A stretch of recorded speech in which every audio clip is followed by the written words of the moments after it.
now that the Chinese spy balloon has been shot down, political finger-pointing about the timing of the strike is underway. Just a day before President Biden is set to give his first State of the Union address before a divided Congress.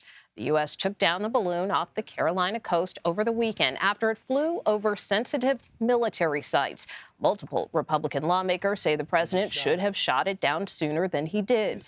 Beijing claims the balloon was meant for observing weather conditions.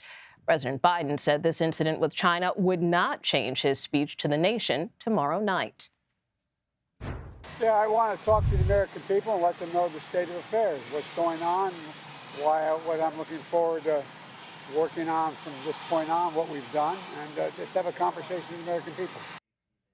For more on this, we are joined by Scott MacFarlane and Major Garrett. Scott is, of course, our CBS News congressional correspondent. Major is CBS News' chief Washington correspondent. Major, I just want to start off with you. Sure. I mean, big picture here, what does this mean for U.S.-China relations? You know, we know things were already bad, but does this take things to a new low? So unlike a lot of Republicans in Congress who are critical of President Biden, I've been to China 3 times with different American presidents. And one thing I've learned about the U.S.-China relationship is China never wants to be on its back foot. It always wants to be asserting what it believes are its interests and trying to keep America off balance. The balloon situation completely shifted that. China had to issue 3 different consecutive statements, each of them a little bit more apologetic, slightly, not deeply apologetic, but by Chinese standards, recognizing that this thing was out of their control and they were not shaping or in any way affecting the narrative. That meant the U.S. was in a position of leverage vis-a-vis China, diplomatically and otherwise.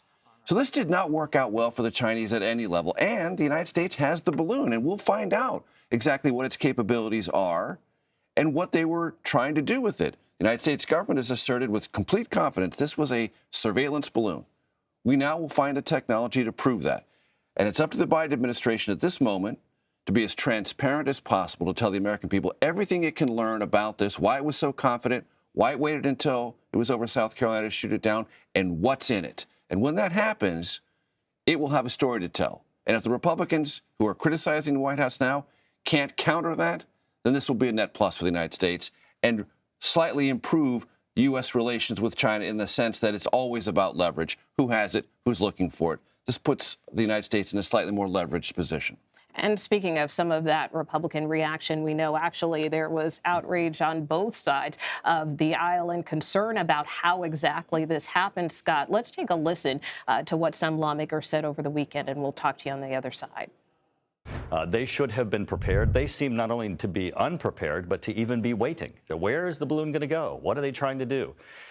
That's not how you look at the actions of an adversary. At the end of the day, I think the only reason they shot it down is because it made it into the news, and they felt forced to as a matter of politics rather than national security. We should not have had this kind of incursion into the United States. And we have a real problem with China on a number of issues, from their human rights violations to their violations of international business law, to even the challenges we've had with them on overt spying. So I'm grateful that the military took decisive action when they did and how they did. So, Scott, again, given some of these concerns that lawmakers have expressed, what steps, if any, may Congress take? Well, Republicans had this whole array of choices, Nicole, from which to choose in terms of a response to this balloon incident. They could choose to draft a resolution of disapproval. They could call for hearings or briefings or for the president to mention it in a State of the Union address. Collectively, over the past 48 hours, Republicans have chosen all the options for how to respond. They have made all of those requests and more, including Senator James Lankford, who said he wants it to be part of the president's State of the Union address tomorrow. Senator Josh Hawley, the Republican from Missouri, says he would like to have a hearing in the Senate Homeland Security Committee about this. There's a possibility of a resolution on the House floor, and you just heard Michael Turner of Ohio, chair of the House Intelligence Committee, saying he wants a briefing. So they're flooding the zone with responses, Nicole and Major. It's just a matter of how impactful that's going to be 24 hours before the State of the Union. And Major, how is the president defending his response on this? And do you expect it will be featured prominently in his address tomorrow night? Not prominently in the sense that we're going to have 10 minutes on the balloon. We'll probably have 2 or 3 minutes. And the briefings are going to occur. The Gang of Eight, which is the sits at the top of Congress's intelligence, so all the leadership, they'll get briefed. The relevant committees will be briefed. And look, if the administration has a story to tell, trust me, it will tell it and back it up with the requisite intelligence for those committees. The president wants to say, look, and will say, there was a danger once it came over the continental U.S., the lower 48. The debris field could have been large and unpredictable. It was much better to have that debris field in the water. 47 feet of water we've now figured out, which is easy to retrieve. And that was the safest possible alternative. And the administration has said there were 3 episodes of this earlier that weren't understood because there was a awareness gap. Well, you better explain what an awareness gap is and make sure as this story develops, you don't have a credibility gap. So it's really on the administration's shoulders to explain this, and it's in a perfect position to do so if everything it's represented can be backed up.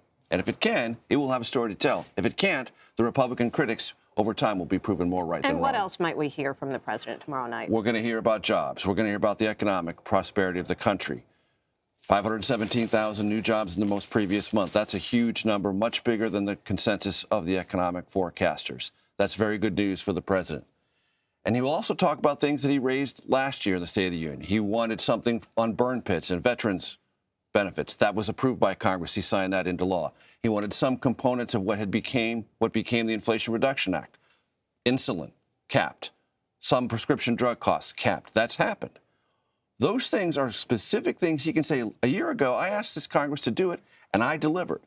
Those are going to be the kind of component parts of this. Plus, it's now a year since the Russian invasion of Ukraine.